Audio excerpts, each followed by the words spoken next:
Hello friends, ఈరోజు మనము పసుపుతో వినాయకుడు చేసేది నేర్చుకుందాము. అందుకు 100 గ్రాముల పసుపు, 100 గ్రాములు మైదా, 1 టేబుల్ స్పూన్ పాలు, 1 టేబుల్ స్పూన్ చక్కెర, 1 టేబుల్ స్పూన్ నిమ్మకాయ, అలాగే 1 గ్లాస్ నీళ్ళు కూడా తీసుకుందాము. ఇప్పుడు ఒక పెద్ద తట్టలోకి 100 గ్రాముల పసుపు అలాగే మైదా పిండి కూడా వేసుకుందాము. ఇందులోకే పాలు, చక్కెర, నిమ్మరసము అన్నీ వేసి బాగా కలుపుకుందాము. మన హిందూ సాంప్రదాయంలో వివాహ శుభకార్యాలలో ప్రతి శుభకార్యంలోనూ మొదట విఘ్న వినాయకుడి పూజ చేసి తర్వాత అన్ని కార్యక్రమాలు చేద్దాము.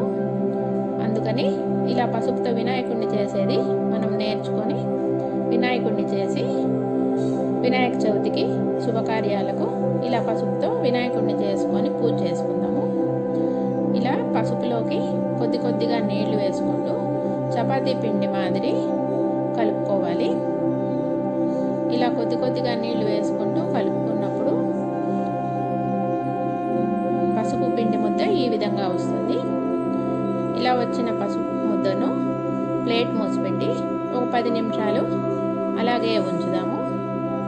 10 నిమిషాల తర్వాత పసుపు ముద్ద ఇలా ఉంటుంది. ఈ పసుపు ముద్దను వినాయకుడు చేయడం కోసము మొదట కొన్ని చిన్న చిన్న బాల్స్ మాదిరి చేసుకుందాము.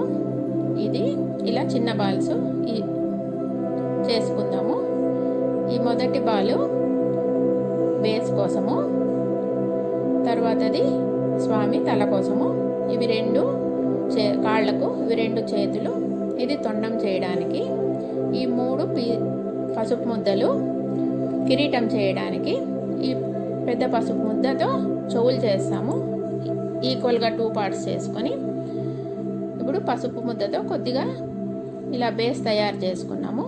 ఇలా తయారు చేసుకున్న బేస్ను స్టీల్ ఒక తట్ట మీద ఇలా పెట్టుకొని ఇప్పుడు దీని మీదకు బేస్ కోసం మనం ఉంచుకున్న ఈ పసుపు ముద్దను రౌండ్ షేప్లో కాకుండా ఓవల్ షేప్లో చేసుకుంటూ పైన కింద ప్లెయిన్గా ఉండేటట్లుగా ఈ షేపు చేసుకుందాము. ఇప్పుడు ఇలా తయారైన ఈ పసుపు ముద్దను ప్లేట్ మీద పెట్టుకుందాము. ఇలా పెట్టుకొని కొద్దిగా చేతికి తడి అనుకొని ఈ బేస్ను ఆ కింద పెట్టిన పసుపు బేస్ మీదకు ఈ ముద్దనంతా ఇలా నీట్గా సెట్ చేసుకోవాలి.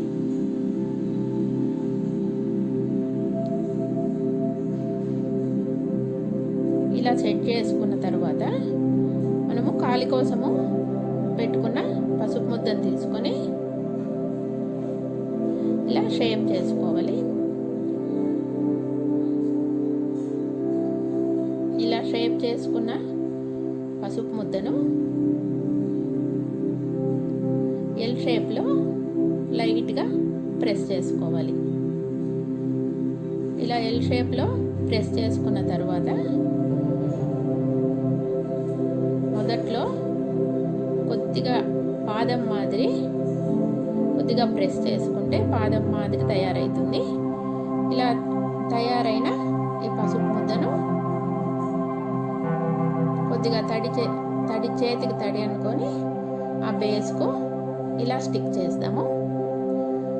ఇదే విధంగా రెండవ కాలుని కూడా తయారు చేసి ఇలా పసుపు ముద్దకు స్టిక్ చేసుకుందాము. ఇప్పుడు 2 కాళ్ళు రెడీ అయినాయి. ఇప్పుడు తల భాగము ఆ బేస్ మీదకు మనం తల కోసము పెట్టుకున్న ఈ పసుపు ముద్దను ఇలా పెట్టి నీట్గా సెట్ చేసుకుందాము. ఇలా తల సెట్ అయినాక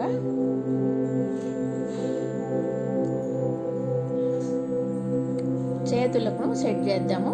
ఇలా షేప్ చేసుకొని ఆ చివర అభయహస్తం మాదిరి షేప్ చేసుకుంటాము. కుడి చేతికి, ఎడమ చేతికి అరచెయ్యి ఆకాశానికి ఉండే విధంగా పెట్టుకున్నామంటే ఆ చేతిలో స్వామికి లడ్డు కానీ ఉండ్రాళ్ళు కానీ పెట్టచ్చు.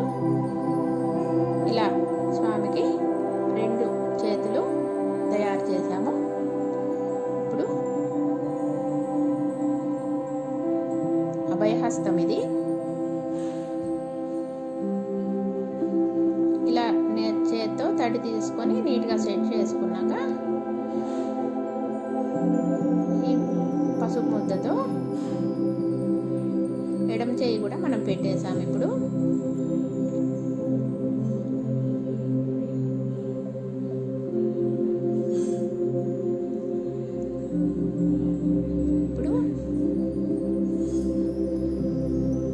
ఇంకొక పసుపు ముద్ద తీసుకొని తొండం తయారు చేద్దాము.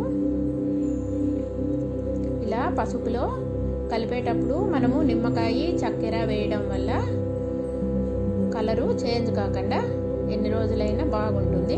తొండం కోసము ఇలా షేప్ చేసుకొని చివర అలా కొద్దిగా ప్రెస్ చేసుకొని తొండం రెడీ తయారైంది.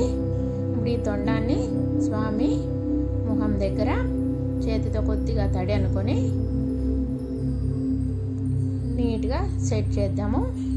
తొండము ఎడం వైపుకు ఉండేటట్లుగా పెట్టుకోవాలి. దీని తర్వాత గణేష్ మహారాజుకి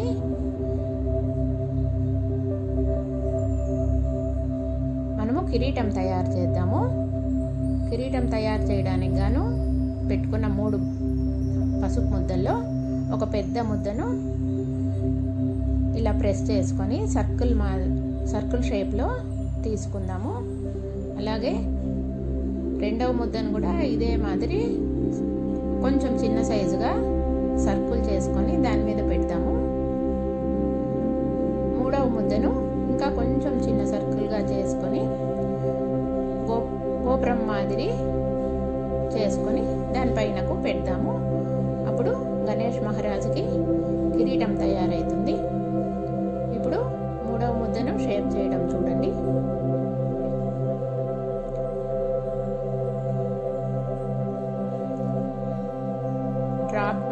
డ్రాప్ మాదిరి మూడవ ముద్దను తయారు చేద్దాము. ఇప్పుడు ఈ 3 కలుపుకొని వినాయకుడికి ఆ తల మీద కొద్దిగా తడి చేసి ఈ కిరీటాన్ని స్వామికి సెట్ చేద్దాము. గణేష్ మహారాజ్కి ఇప్పుడు కిరీటము పెట్టేసాము. ఇలా కొద్దిగా తడి అనుకొని పెట్టుకోవాలి. గణేష్ మహారాజ్కి జై. ఇప్పుడు స్వామికి కిరీటము, చేతులు, కాళ్ళు, తొండము అన్నీ తయారైనాయి. ఇప్పుడు ఆ మిగిలిన పసుపు ముద్దను 2 భాగాలు ఈక్వల్గా చేసుకొని చెవులు చేద్దాము. చెవులు చేయడానికి గాను ఇలా పసుపు ముద్దను ఫస్ట్ సర్కిల్ చేసుకొని ఒకవైపు ప్రెస్ చేసామంటే చెవు షేప్ వస్తుంది. ఇలా చేసుకున్నాక ఈ చెవును స్వామి తల దగ్గర కొద్దిగా తడి చేసి అతికించుకుందాము.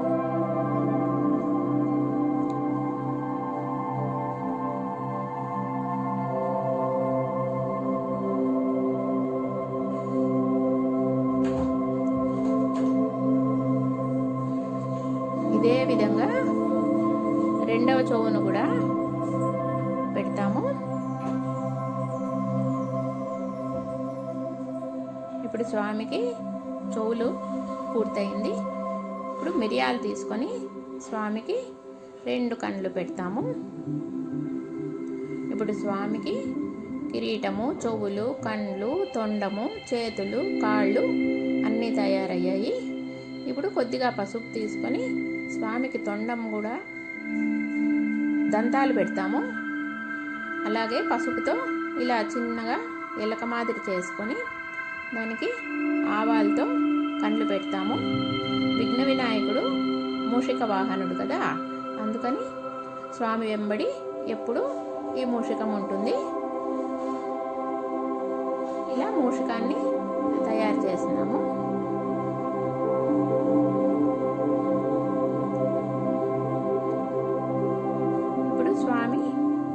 తయారైనాడు. ఇప్పుడు వాటర్ కలర్స్ తీసుకొని ఇప్పుడు పుల్ల తీసుకొని స్వామికి 3 విభూతి రేఖలు దిద్దుతాము. అలాగే పుల్లతో తొండం మీద 3 ఇంప్రెషన్స్ పెడదాము. దారంతో 9 పోగులు వేసుకొని స్వామికి జంజం వేస్తాము. స్వామికి కుడి చేతిలో వైట్ కలర్తో స్వస్తిక్ రాద్దాము.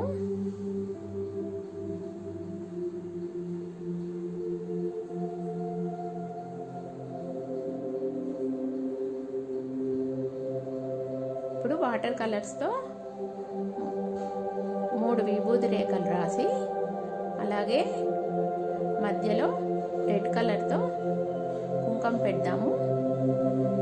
అరచేతిలో వైట్ కలర్తో స్వస్తిక్ రాసి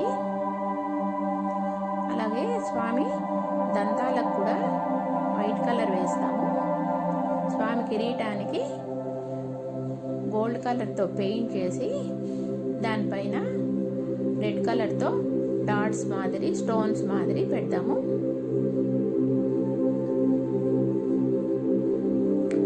ఇప్పుడు దంతాలతో స్వామి తయారైనాడు. మీకు ఈ వీడియో కనుక నచ్చినట్లయితే లైక్ చేయండి, షేర్ చేయండి.